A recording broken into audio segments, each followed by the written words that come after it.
Fasten your seatbelts. It's going to be a bumpy night.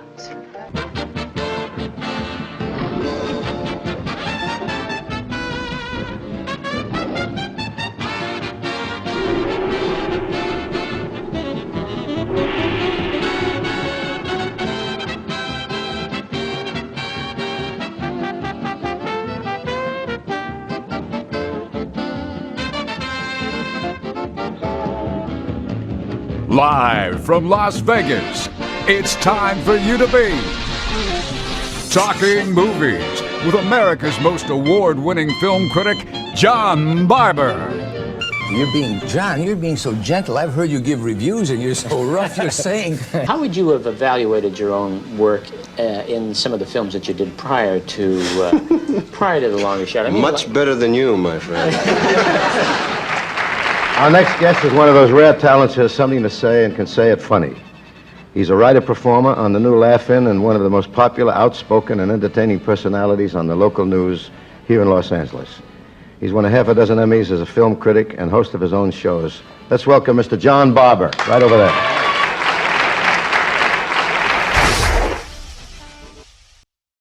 Hi, this is John Barbour.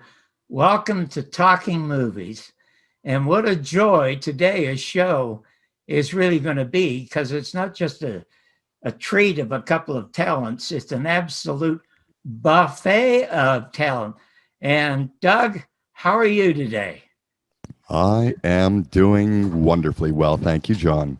Now, I know that you bowl on the weekends, but I asked you because I know you love music and you love to sing, and I've had a bunch of viewers say, listen, will that guy go to a karaoke and record something? Have you done that for us yet? Would you believe I haven't? I'm remiss at that. I don't know if they record anymore. I haven't even taken the time to really go out and do that. I've kind of done bowling and left the music for later. Well, I certainly wish you would. You know, Socrates said, the unexamined life isn't worth living. But what I say is a life that is not creative or involved with music is not worth living. And I must tell you, our featured guest today, if there were a Mount Rushmore for music in this country, he would be one of the first to adorn it.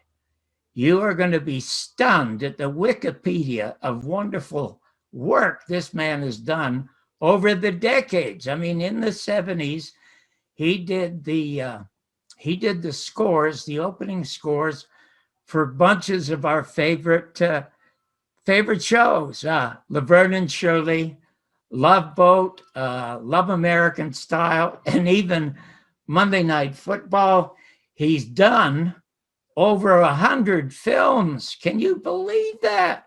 I mean, just phenomenal. And I think one of the first ones he might have done, I think might have been one of Jane Fonda's first films, Barbarella. Then he did another really good film, 9 to 5. And then Goodbye Columbus and The Last American Hero with an absolutely fabulous song called I Got a Name. He's got all kinds of awards and accolades, but I think to me, bigger than an Academy Award or an Oscar or Grammy or Tony or anything, is a compliment paid to him by the Polish government. They asked him to create a concerto to be played this year in Poland by one of the greatest pianists in the world. And it's for the 200th anniversary of Frédéric Chopin. You do not get any bigger than that. And thankfully, the world will get to see him in a documentary to be released soon by another multi-talent. He is a writer, director, and producer, and he's done 3 wonderful shows that I loved on HBO. One was 100 Voices, A Journey Home, an award winner, A Bronx Tale, and the super Bob Einstein Show. Now, so the composer has also written his own autobiography called Killing Me Softly. So there you go, a hint at who it is, because he has written the music to one of the greatest love songs in America. So by way of introduction, Doug, would you play just a little bit of that great song for me? Strumming my pain with his fingers, singing my life with his words, killing me softly with his song, killing me softly with his song, telling my whole life with his words, killing me softly with his song.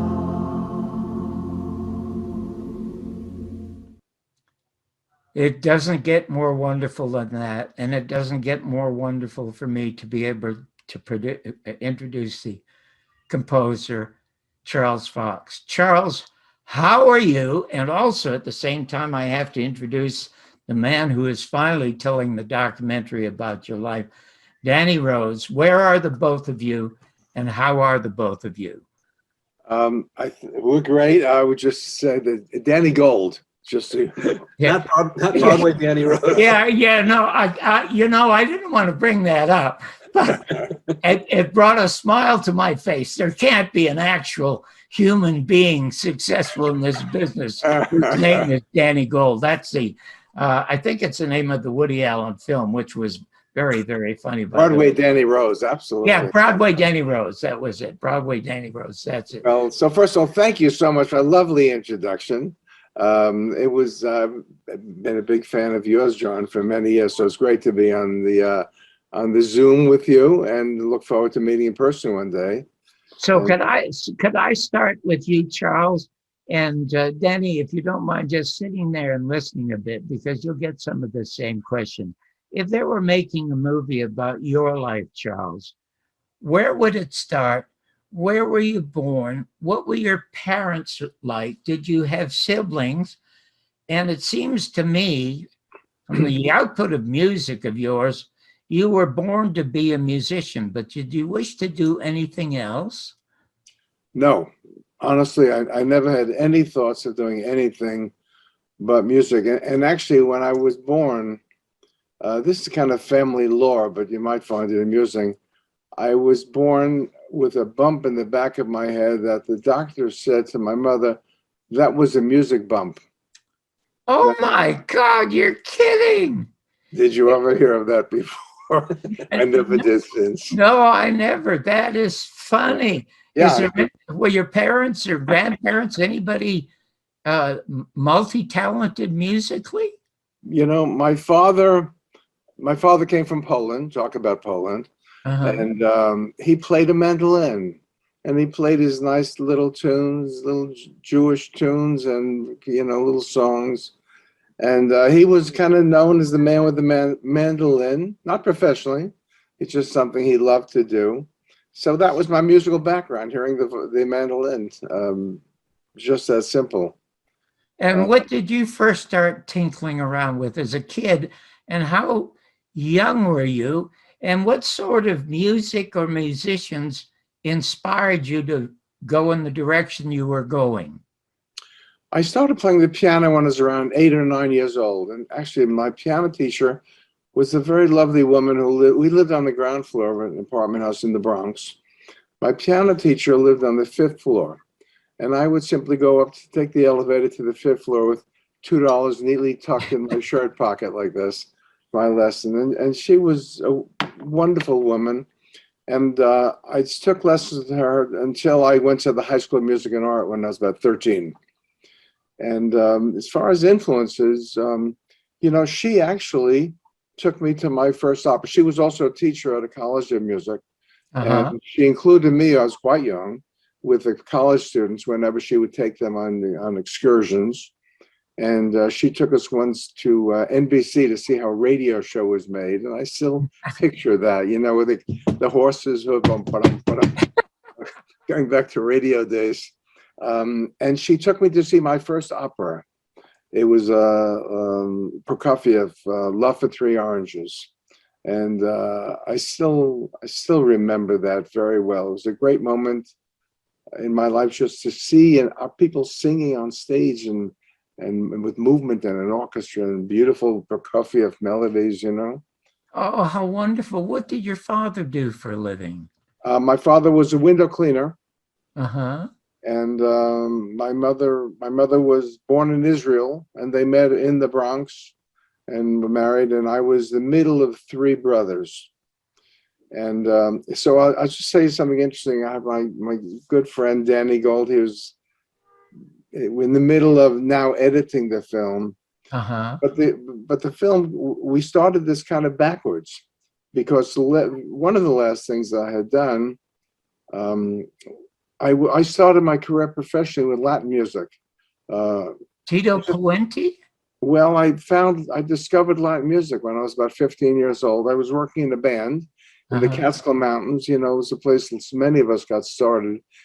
Great comics and singers and dancers, all the great comics, all of them got started there, and a lot of musicians too. And a lot of people started as musicians. Hal Linden, for example, is a good friend of mine. He started as a musician and became a great actor, as we all Fred know. McMurray started as a musician. Who did? The actor, Fred McMurray. Oh, is that so? Yeah, and my third professional job, my manager was Jerry Weintraub. My third professional job was in the Catskills as a stand-up. Is that true? Now, yeah. Now, you have two brothers. Are they musical at all? Well, coincidentally, unfortunately, my older brother passed a few years ago. We were all involved in some way in music, in show business and theater. My older brother was a producer. He produced musicals like Sophisticated Ladies on Broadway. Wow, how wonderful. Yeah. And he had his own record company, actually.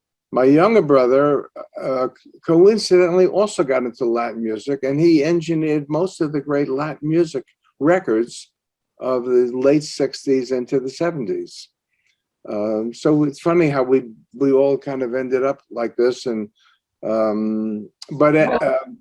several years ago, 3 years ago, I was invited because of my Latin music background, and I one day said to a friend, I wanted to make another Latin record. I hadn't made a Latin record since I was quite young, in my early 20s.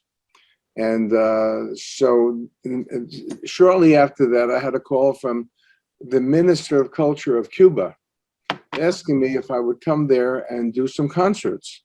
So of course I said yes. I was happy to do that. My friend Danny, who is a wonderful director, filmmaker, he said, I want to film that. That sounds interesting. And so that's how it started. And then, so you ask about where did my life start? Only recently, after a lot of filming, which I will tell you about, a lot of filming in Cuba, Paris, Fontainebleau, France, all over, California, obviously. Danny said, I really want to film you where it all started. And I'll let you tell the story. Oh, well, we went to the Bronx and, you know, filmed on the street, Sedgwick Avenue, where Charlie lived, and where certain transitional events happened for his life, that it was really great to have him there experiencing it and telling, you know, our cameras about it. So it's a really nice touch. Yeah, but let me ask you the same question. I have a couple of more questions about you personally, Charles, before we get to that. So let's go to Danny now. Yeah. Danny, your background, your parents, your family, and what led you to get into film? Well, my family had nothing to do with show business in any way. What led me to get into film was on my 9th birthday, I got a Super 8 movie camera and a love affair began. Oh my God, so did Spielberg when he was 8, went in the backyard. I knew I was 1 year too late.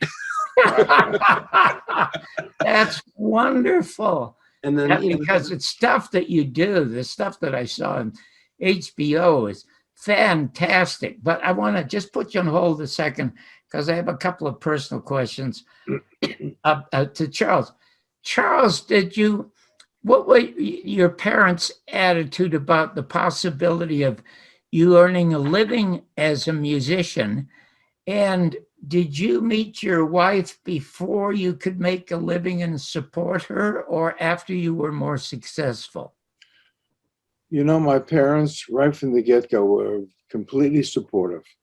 I went to the High School of Music and Art. It was a wonderful school of the arts, and combined later on, years later, with the High School of the Performing Arts. And for the last 30 years, there's been the LaGuardia High School of the Arts in New York, probably the preeminent school of the arts and high school students. And there, I met a lot of other wonderful musicians. I was influenced by classical people, jazz musicians. Suddenly, everyone played the piano that I knew, you know. And when I was young and after school, a lot of my friends would go play basketball. I did that sometimes, but I would usually run home to practice the piano. So I met a lot of other people like that. My parents never considered, is this something you can really earn a living? If it was something I wanted to do and loved, they were just behind it. So after high school, and I'll tell you how this played out after high school, I really didn't want to go to a conservatory or college. So I kept studying privately with my composition teacher from high school, my orchestration teacher, and I was playing with bands in New York, Latin bands. Then I had the opportunity that my original piano teacher mentioned Nadia Boulanger in Paris. And I never heard her name before, but then I found out that she was this extraordinary teacher who had taught Aaron Copland early on, and generations of composers. So I had the opportunity to go to France, Fontainebleau, France. It's in the Palace of Fontainebleau. It's about 40 miles outside of Paris, and it was a 1,000-year-old palace. It was Napoleon's summer home, and there was a conservatory in the summer. And I applied. I was accepted, and my parents had no business paying for this.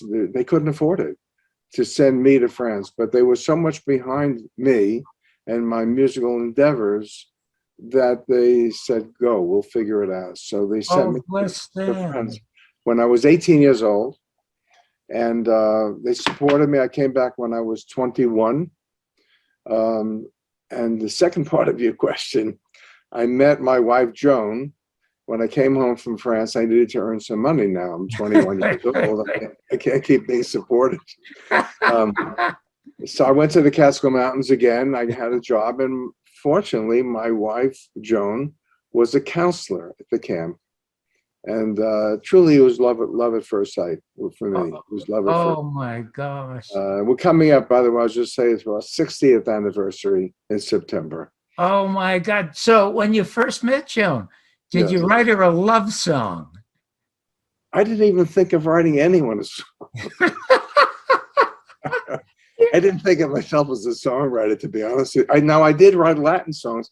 I thought of myself as hoping to become a composer, learning the craft of musical composition. I didn't know what direction it would take. I became friendly with Dizzy Gillespie, and he invited me to come to his house and watch his rehearsals. And I ended up writing a lot of things for Dizzy Gillespie. I was doing Latin. I was going to the Metropolitan Opera to see opera at night and concerts. I didn't know what direction it would take. Well, because when you look at your body of work, it's like whatever you think of, you do. I mean, it's like you can do absolutely anything. How many children do you and Joan have? We have 3 children and 7 grandchildren. And the 3 children, anyone in music? Well, my oldest son he plays piano beautifully, by the way, and he does write songs. He's a screenwriter. He's written some wonderful movies. My middle son is in business. My daughter is an attorney. She's a prosecutor. Oh, how interesting. Okay, Danny, in doing this documentary, did you go to Paris to sort of relive or shoot Charles when he was between 18 and 21?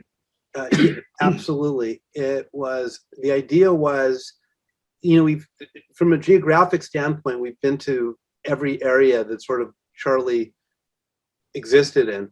And Paris was such a transformational time in his musical career, or his beginnings. And it was so, in reading his autobiography, which I recommend, that you really see the importance of meeting and studying with Nadia Boulanger and the effect that it had on his whole life. Now, sure, you can make a documentary. I could stick a camera in his face and tell me about it. But if I could take him to the spot where it happened, if I could take him to the apartment where he studied with her. Oh, wow. Or Fontainebleau, the conservatory where he studied with her, the level of recollection and effect that it will have on him telling that story is what I wanted to capture, because then I think the audience will also be more engaged. Now let's get to the business of how I first heard of you, Charlie, in the 70s was the wonderful theme songs that you wrote in television. So did that come to you easily from people who approached you, or did you have to pursue it? Were you playing in a band at the time? What was going on in your life at that time? So you mentioned Barbarella. Barbarella was my second film with Jane Fonda, obviously,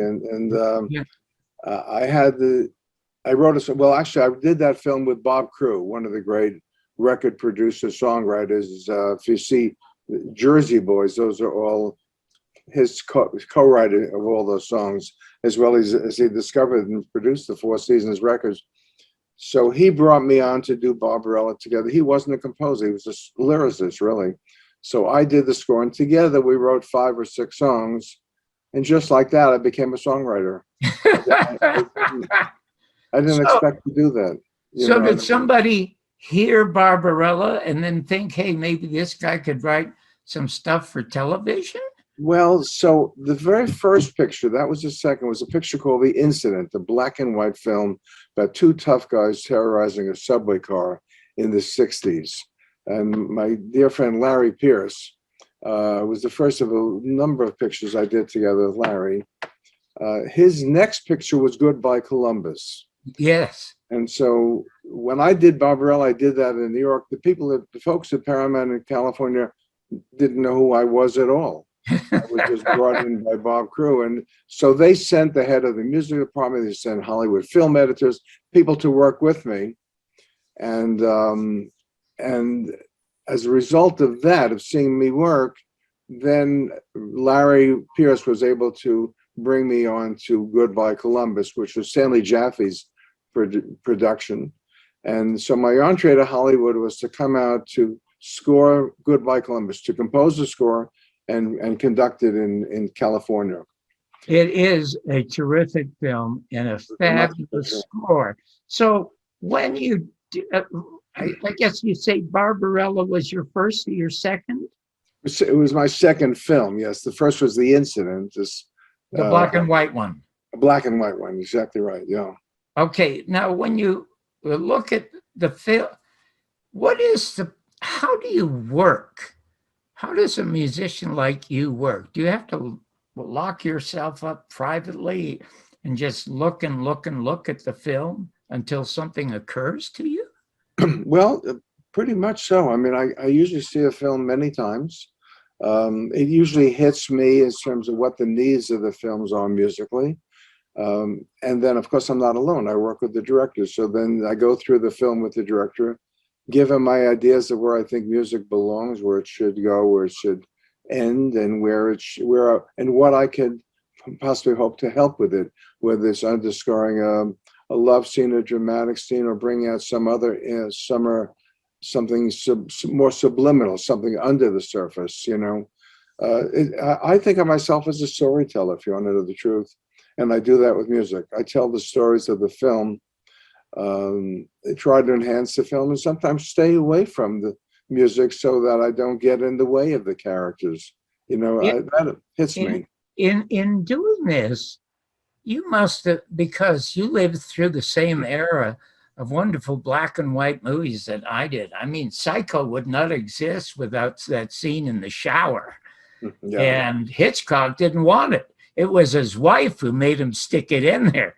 He absolutely did not want it. Yeah, he did not want it. That's in a really good film about Hitchcock, by the way. So how do you then go from the darkness of the incident to the light and fluffy stuff of sitcoms? You know, it was always a great concern to me not to get stereotyped in one way or another. There are people who've gotten stereotyped doing only comedies or only deep, dark, heavily dramatic or intense, or, you know, those kind of pictures.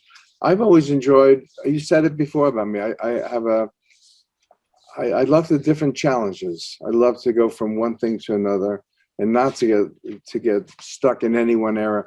But I'll tell you that, so when I came out to do Goodbye Columbus, at the end of it, the head of the music department of Paramount Pictures said to me, we have a pilot of a new show.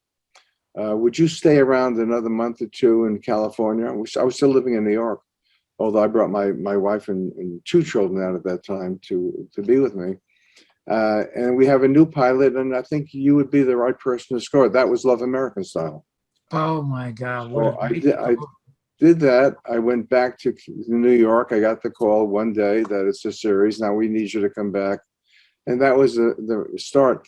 But I have to tell you, so I did that. There were 2, well, I worked with Gary Marshall, you know, and Gary Marshall is one of the writers on Love American Style, but Gary Marshall did Happy Days. Yeah. And of course I did Happy Days for him and 2 other wonderful friends, Tom Miller and Eddie Milkus. And I did a lot of their shows like Happy Days, like Angie, like I did a lot of pilots you may not even heard of.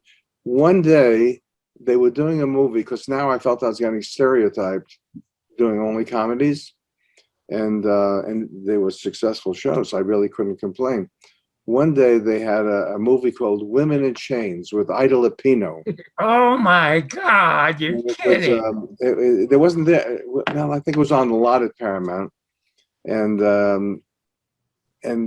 it was about a woman who was in prison, and Ida Lupino was a tough prison guard. So I said to them, I really want to do this picture. I never used to do that. I had an agent, of course, but I said to my dear friends, I really want to do Women in Chains. I think that I could do a really good job for that. And they said, well, we know you. I mean, you know, we love you, but can you do a dramatic film? Because they had known me only from these other comedic things. And I said, well, my first picture was the incident. That was as dramatic as. So they said, all right, well, then you do it. We'd love you to do that. At the same time, we have another show. Now I can't think, with the gorilla and the theme. Oh, son of a gun, I can't remember it. Would you do that as well? So I agreed to do. It was called The Chimp and I. It was about Tom. Was it Bessel? Yes, Ted Bessel. Oh, Me and the Chimp. Okay, so it was originally called The Chimp and I, but then Ted Bessel didn't want to take second billing to the Chimp, so it's called Me and the Chimp. So they said, all right, you can do Women in Chains if you also will do Me and the Chimp. Did Ida Lupino direct that film? She was a very smart woman. No, she did not direct it. She was starring it. Oh, that may have been her very last picture. She was not young. Oh my goodness gracious. Now, Danny, are some of these things and these experiences shown in your documentary? I'm sorry, you mean taking Charlie to Paris? Well, that you've explained, but this business of Women in Chains as being one of the things that he chose to do to be independent. You know, you're only the second artist I've heard really say that out loud, who was becoming successful, not want to be stereotyped. And the first was Dustin Hoffman. Yeah. Because after his first film, Graduate. The Graduate. Yeah, The Graduate. And then yes, and then he said, no, not this, and he went to do Midnight Cowboy. Yes, I know that very well, yeah. Yeah. He was fantastic in both pictures. Oh, he was fantastic in anything he does, and your music is fantastic, and it captures the essence of anything that you do. For you, Danny, what was the high point or is the high point going to come up when Charles gets to go to Poland later in the year? What is the high point for you? And maybe what was the toughest part to shoot for you? So I will just say, if I can answer that, and I'll let him finish it. Okay. Danny and I met actually in Poland in 2009. He was working on a film called 100 Voices, A Journey Home. Oh, what a wonderful film. Yes, A Journey Home. You won an Emmy or something for that? No, we won some film festivals, but it was released in the theaters. And it was a beautiful story, and meeting Charlie there in Poland, and we struck up a friendship, but also from a story standpoint, what he did there was he composed what would you call it? An oratory. An oratory with the words from Pope John Paul II, and he debuted that at the Warsaw Opera House. And it was so dramatic. But the what I loved in working with Charlie on that film was he went back to the village where his father came from. And I think he was the first Fox to go back to the actual town and to walk around the town where Charlie's father came from and experience it through Charlie's lens, so to speak, was really something that showed me, first of all, how much I love working with this guy, but also what a great story he has. And I think you mentioned it, the diversity of his career makes it interesting. Everything he's done from the game show themes to the TV theme to the film scores to operas to ballets, he just has excelled so much. I've never seen a career excel in so many different areas. So when he says he doesn't want to be stereotyped, you can underline that. How were you contacted by a government to compose something? So I'll tell you how that happened. So we're in Poland. I had written an oratorio based on the words of Pope John Paul II. They were beautiful and touching words. He was my lyricist, so to speak.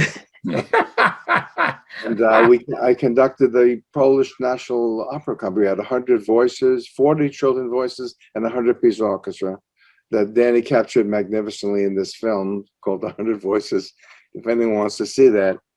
While I was there, the Minister of Culture, who was also the head of the opera, said to me one day, it's not this year coming up, by the way, it was 2010, that it was his actual 200th anniversary of Chopin.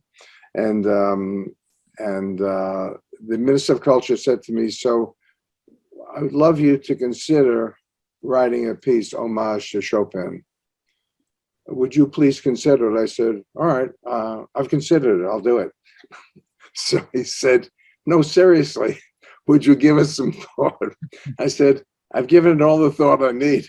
Oh my God. Hold it. Did I get it wrong when I said you were commissioned to have it played this year? Yes, but I'll tell you why you're not wrong, though. So forgive me for just, maybe be corrected. 2010 was the actual year that we did that in Poland, in Gdańsk. And that's in the film that Danny shot?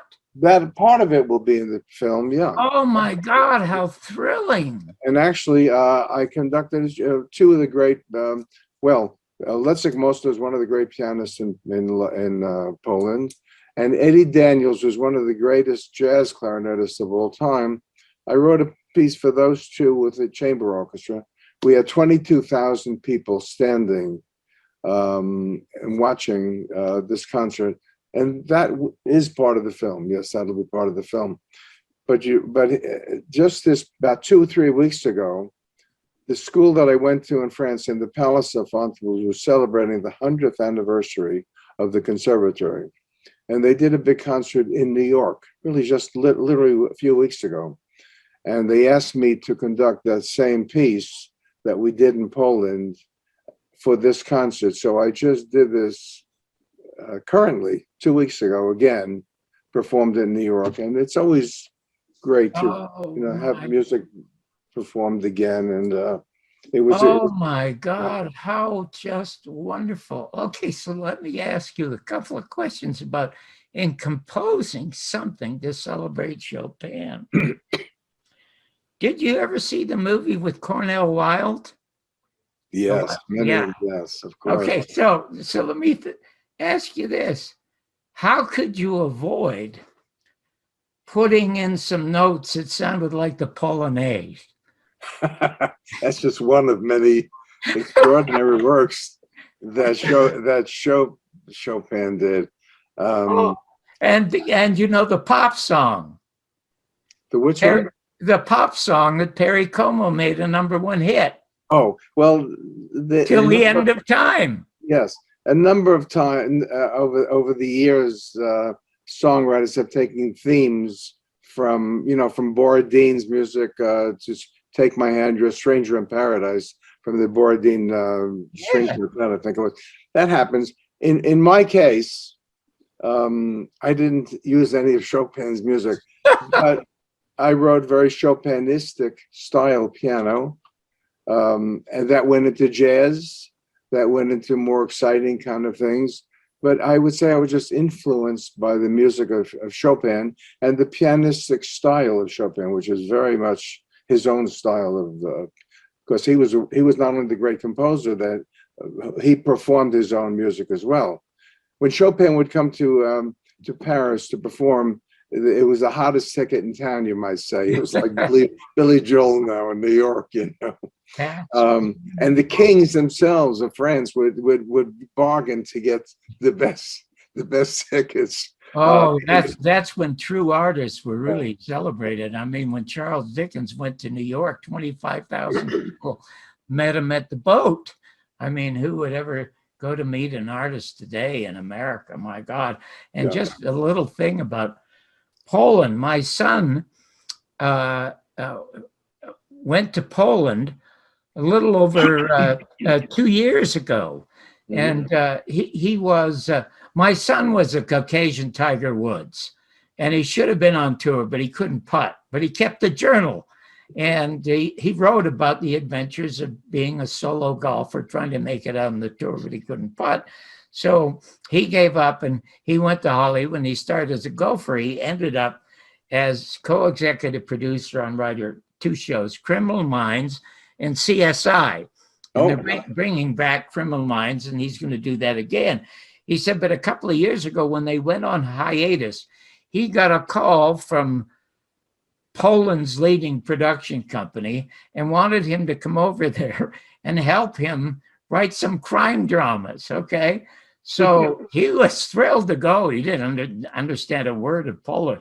He hadn't been there a week, Charles, and he called me, and he says, Dad, you'll never believe how good a tomato really tastes, how good a potato really tastes. He said, my God, I could live in this place. So, I have to agree. The food is pretty good there.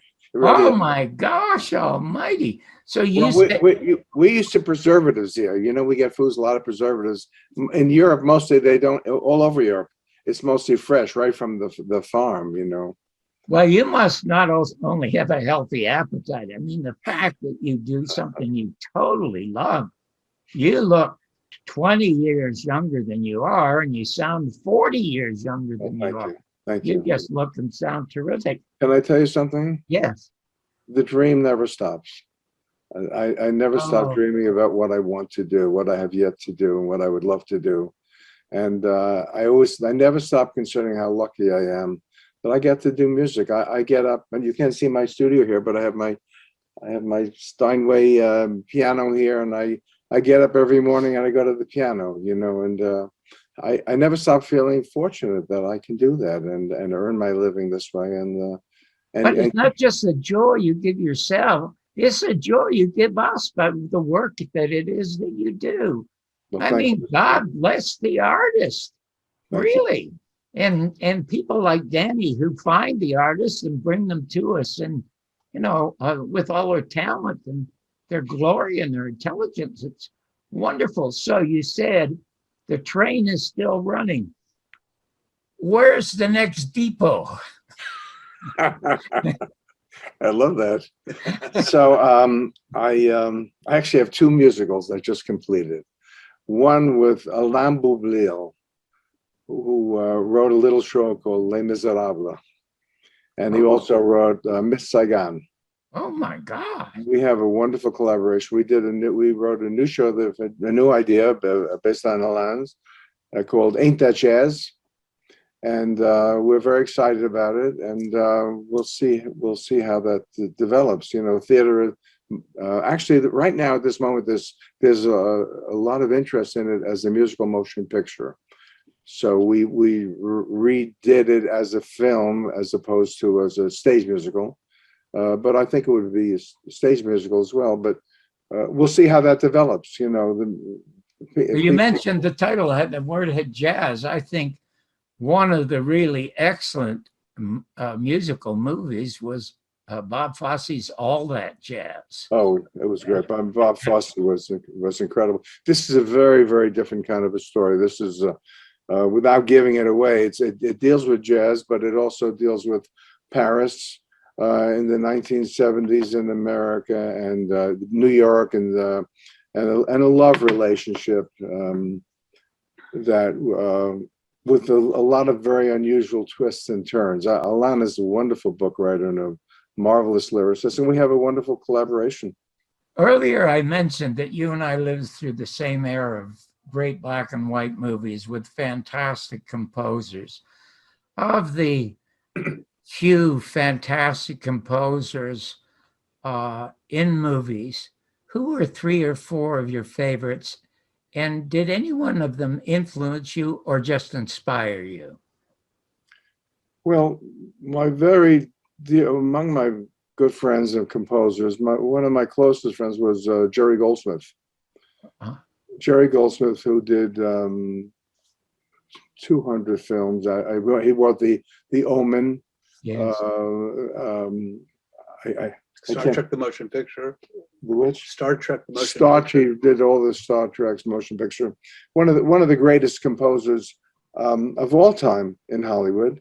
Of course, John Williams is fantastic. You know, I mean, I can't say I didn't grow up on their music. We became friends. But I mean, Alfred Newman, for example, is one of the most wonderful composers. Korngold. There were some marvelous composers but truthfully, my background was not in trying to emulate the composers. Those days, as you say, black and white films, most of them came from Europe. Yes. Most of them came from a different kind of symphonic character nature, you know. I was more influenced in my youth by the contemporary music. I'm not talking about rock and roll, but I'm talking about contemporary jazz. Even the Beatles, Bacharach, you know, people whose work kind of emulated the time that we were living through. And when I started to do pictures, I just used all of the utensils I had. I had the palette, I have the musical palette.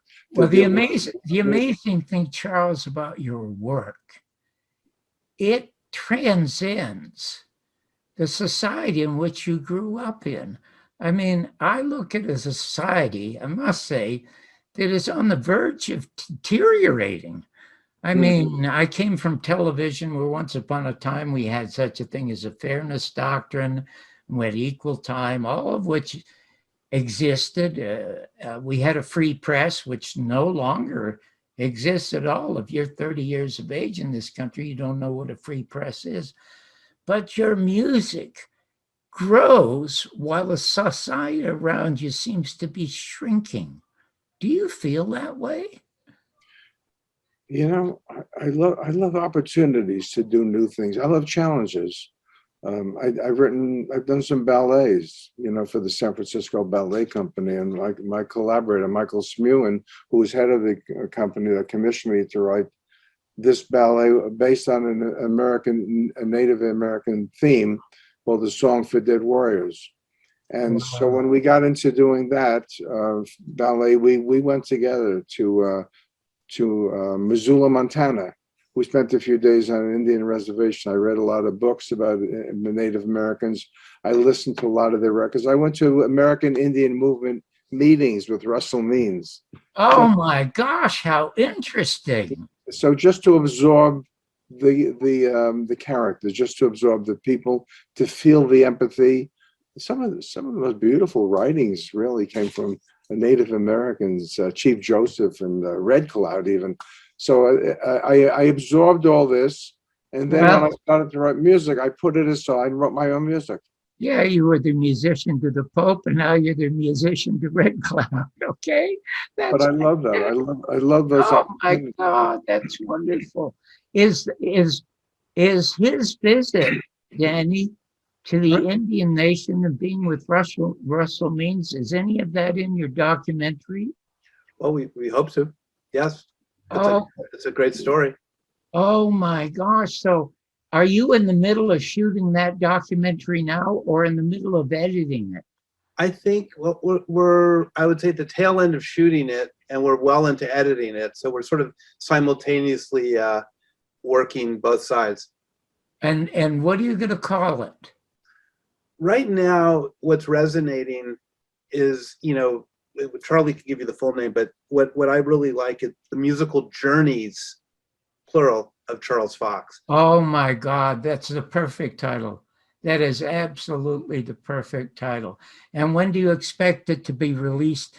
Will it be released theatrically, or will it go on one HBO or Showtime again? Well, this time what we did with this film is we're doing it completely independently, so we can finish our creative thought, and then we'll enter the marketplace. Oh, well, good. But our goal is first theatrical. Well, oh my gosh, I think that's just absolutely fantastic. I'm having the time of my life, by the way, doing this, revisiting places I've been. We were in Paris, so Danny said, I think it'd be a great idea if you do an evening in a jazz club. Oh, that would be wonderful. But you know what? If there's not a song called that, write one. The time of my life. I mean, you could do that overnight over a cocktail, for crying out loud, as talented as you are. Yeah, my God almighty. Wait, let me write that down. Okay, I got it. Because, to me, sadly, I love listening to your song again. I love listening to Roberta Flack again. The other song that just tears me apart when I listen to it besides yours is The First Time Ever I Saw Your Face. Well, I wish I could take count. I didn't write that one, you know that. But, I know you didn't write that one, but I wish I had, but I mean, it is. No one asked me. It is a beautiful song, but it is. Yeah. And what I feel now is America no longer has romantic. They don't write love songs anymore. I mean, that's another title for another song. They don't write love songs anymore. The only place now, it seems, Charles, where you can hear a song, I mean, in the 30s and 40s and 50s, even the 60s, when they were writing ballads, they were like, because you said you were a music storyteller. Yeah. And when I was Sinatra's private writer for 4.5 years. He said he never chose the music. He always chose the lyrics because lyrics told the story. He believed in telling a story when he sang a song. And in those 4 decades, they were mini stories in these great love songs. Yeah. I don't hear that anymore in America, except in country music. The only place you can go now in country music. I think you're right. Country music has always loved songs that have songs with stories and love songs. And they still very much like, country music still has very much a pop flavor to it, if not real country. And they like to tell stories. That's true. I was very lucky in my life to work with some of the greatest lyricists. And so if truth be told, I prefer to work to a lyric. I've worked with different ways with different people, starting with a Sammy Kahn was once asked, I wrote songs for Sammy Kahn too. Sammy Kahn was once asked, what comes first, the music or the lyrics? And he says, the phone call. That's great. It's But true. one of your more popular words, the words of the Pope came first. That's true. So I work with. You're working with Hal David now on something, aren't you? Well, I wish I were. Hal was a dear friend. Hal did pass away a number of years ago. Oh gosh, I didn't We know wrote- that. Yeah. We still see his lovely. Who was his partner? He Well, wrote- Hal David, Burt Bacharach. Yeah, Bacharach, but I never thought that Bacharach gave Hal David the credit he deserved. Hate to say that about Hal because he was written some wonderful songs, but when I had my show years ago on ABC, Hal came on as a guest, and Burt wouldn't come on as a guest to be with him, which I thought was awful because Hal's lyrics were just fabulous, as was Burt's music. Well, I mean, I could say that Burt very much loved Hal's lyrics, and they were a great combination together. And Hal didn't suffer any loss of any fame. I mean, everyone knew how great Hal David was. He was also, by the way, the president of ASCAP for many years, and he was, the difference is Hal wasn't really a performer, although now and then he did sing a song or two of his. One time we wrote a song for one of the shows we did. Hal and I did we wrote maybe 50 or 60 songs together over the years. And we were going out for dinner, and we went to, my wife and I went to pick him up, and his wife said, let me hear one of the songs that you've been working on. So I said, all right, let's do the duet. I'll sing this, you sing that. And then, so we finished doing the two songs, and he said, usually with Burt, I didn't get to sing. And now the president of ASCAP is Paul Williams. Yes. Now, so Paul is another dear friend. Paul's in this movie too, by the way. Oh, he is. Tell me about your meeting with Paul, because I was a very close friend of Paul's for a couple of years in Los Angeles, and I was his opening act at the Universal Amphitheater. Oh, really? I didn't know that. Oh. Yeah, when I was doing a stand-up. Anyway, tell us about Paul's, and if you have a chance, if you go to my website, www.johnbarbersworld.com, you will see the best interview Paul Williams ever did on television. I mean, he's just was adorable. And then he crashed for about 10 years into drugs and all kinds of stuff, and had the most amazing recovery, and ended up now being the president of ASCAP. So tell me about putting Paul in the film, Dan.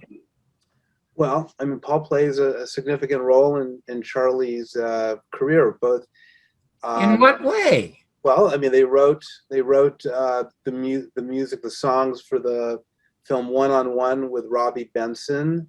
Really? We wrote The Love Boat together. The Love and the Love Boat, of course. Yeah. Oh my God! And actually, they wrote a song for the last film not the last film, the film before the last film, called The Bronx, USA. Charlie and Paul wrote a song called The Bronx, which got shortlisted for Oscar consideration. Oh my God! And his career was a bank commercial. Started with a bank commercial. We've only just begun. Yeah. That was just one of those things that you never expect in life. He wrote this beautiful song and became a commercial. Paul is one of the great songwriters of all time, and Paul is one of my dearest friends too. We've written a number of songs together, and I'm really proud of Paul. I always tell him what he's accomplished in his life, because he now represents 450,000 music composers and publishers and lyricists and authors, and he has brought so much to the value of one's music, and he's great, and continues to write his beautiful songs. And you worked with him and wrote those wonderful songs is fabulous. Now, I could never imagine you getting into a position of being a corporate president. I can only imagine you at a piano all day long or all night I'll long. take that image. I'll take that image. Thank you very much. But if you want to know the truth, I was also, for a number of years, the governor of the Motion Picture Academy, representing the music branch of the Academy. Yeah. Oh, good for you. I So, didn't leave my piano chair to do that. well, honest to goodness, I can't tell you how thrilled I am. I'm just a total lover of music. My wife sang when Earl Father Hines left the Louis Armstrong Sextet because he didn't like Louis's lifestyle, and he moved to San Francisco and he had a big band. My wife became his singer. Oh, really? Yeah, and she's cool. Yeah, she's your age, Charles, and she still sounds like Ella Fitzgerald. I just am a junkie for music. It's true. I don't care what Socrates said about an unexamined life is not worth living. It's not worth living if it doesn't have music like yours in it and creative people like you in it. So I cannot thank you and Danny enough for spending this day after Memorial Day here with me. I just loved it. So thank you. Thank you too, John. I've enjoyed it too. I'm sure Danny has. And as I say, I've been a fan of yours for many years. So I'm happy to see you maybe one day, not just on Zoom, but meet again in person. Oh, I would love truly enjoyed to do that. And okay, what I would love to do is trade books. I'm going to go get your book, Killing Me Softly. I'm going to order it from Amazon. Okay. But if you and Danny give Harlan your post office box or home address, I'm going to send you a copy of my autobiography. It's called Your Mother's Not a Virgin: The Bumpy Life and Times of the Canadian Dropout Who Changed the Face of American Television. I will tell you, as a former critic, it is by far the best book ever written about anybody in show business. Well, if you can start off laughing with the title of the book, you know this is a good book beyond that. Well, thank you again so much. And oh my gosh, good luck. And if I were religious, I'd say God bless, but I'll say it anyway. God bless both of you. And thank you all for watching. And we'll see you again in another 2 weeks with another wonderful Talking Movies.